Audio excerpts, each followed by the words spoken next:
اللہ کے نام سے شروع جو نہایت مہربان رحمت والا ہے۔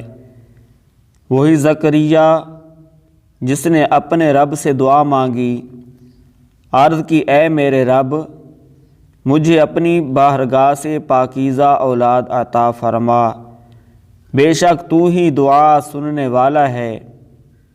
تو فرشتوں نے اسے پکار کر کہا جب کہ وہ اپنی نماز کی جگہ کھڑے نماز پڑھ رہے تھے کہ بے شک اللہ آپ کو یحییٰ کی خوشخبری دیتا ہے جو اللہ کی طرف کہ ایک کلمہ کی تصدیق کرے گا اور وہ سردار ہوگا اور ہمیشہ عورتوں سے بچنے والا اور صالحین میں سے ایک نبی ہوگا۔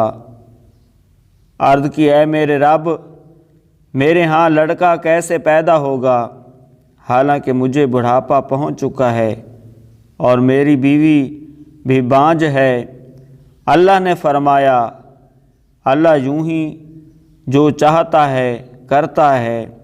عرض کی اے میرے رب میرے لیے کوئی نشانی مقرر فرما دے۔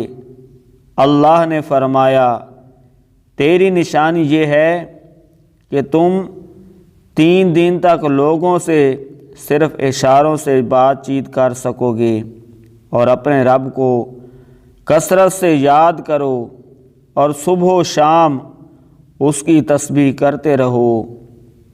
اور یاد کرو جب فرشتوں نے کہا اے مریم بے شک اللہ نے تمہیں چن لیا ہے اور تمہیں خوب پاکیزہ کر دیا ہے اور تمہیں سارے جہان کی عورتوں پر منتخب کر لیا ہے۔